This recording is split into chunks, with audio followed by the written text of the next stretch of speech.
پکتیو غلطي وي خو ډېرې دي. موږ یو باغ وشکه او بامو ته مې یووړ. بل غټ باغ هم کریټو ته ساتلی و.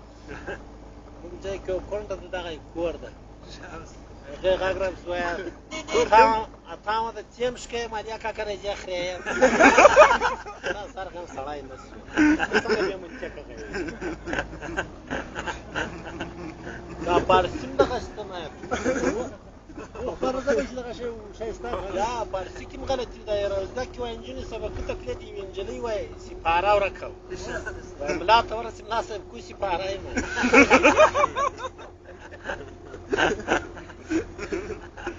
موږ یو کلیوالو خدای دې وبخښي د زوی اوس دغه کور ده سګاچ وایي للمي موش کول پیرزادهیی راغی وایي ما ته وایي ماما یو وایي ما چیز وایي امین جا واست وایي ما چی وایي وایي شا واو واو وایي ما چغه خورې مې په فارسي ده د اوبو نوم داسې خلک صحت کې دومره پیدا چې نه جوړېږي. دیګان وایي خر خرڅاو په ګنج کې که دلالان صفت کاوه ماما دې ما داسې خر دي شین منوره یې پې بار کړی و یوه مې ادې برسېره پې کېنولی چې دغه آنګ وګل شین منوره یوه ادې پې خنکاته پورته کړه.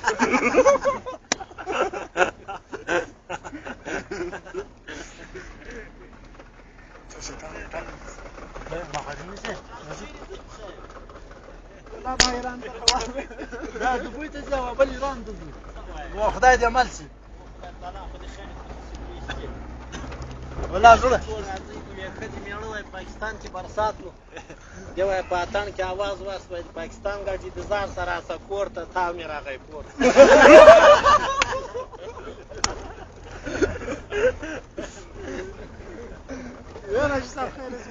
پاسپورټ یې کړی که دغسې دی؟ پاسپورټ وایي بندر باندې به وراوړو زموږ یو کلیوال پاکستان ته ولاړ بیا شی نه و راوړي شهزادجان اکا نومېده بیا یې ښځې ته په اوبو اچولي شهزادجان هغه څه شی راوړي وایي و یو لړ دوه ګوړۍ یې راوړي. خوشحاله دي خو کوزېدل یم چې الله زبردست دی ورته وایي. بل وایي پاکستان ته تللی ور وایي هغې خو شی نه و راوړي بیا یې وایي وایي د وسلواله وضعیت خو ډېر خطا په دا مخبر باندې غومبس چلوي بیا یې وایي دا سامان ډېر سخت پورته شوی و. کور ته چې راغلی ول وایي کاڼي ورته وویل چې که دې ګټه نه ده ولې دا خو ښه پړسېدلی وایي دغسې موږ دوان دړ وایي تللي ولو پاکستان بیا څومره چې راغلي د احمد چې ورور ته ویل چې زه به دا غڼ وخورېم ته دې په ورېندار یې جیری و هغه چې راغلی ورېندار وایي مړه وه هغه وایي په زړه کې ویل وایي که ناورین ده د ورېندار یې مرګ ناورین ده شربان مې دې له الله خېلی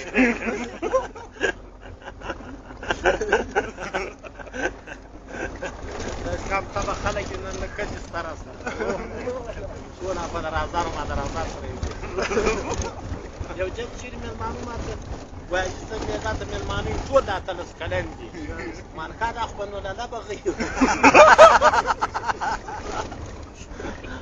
ټوله کونیم لکه سکندرانو دا نو بخیر لاړ شئ بخیر راسئ.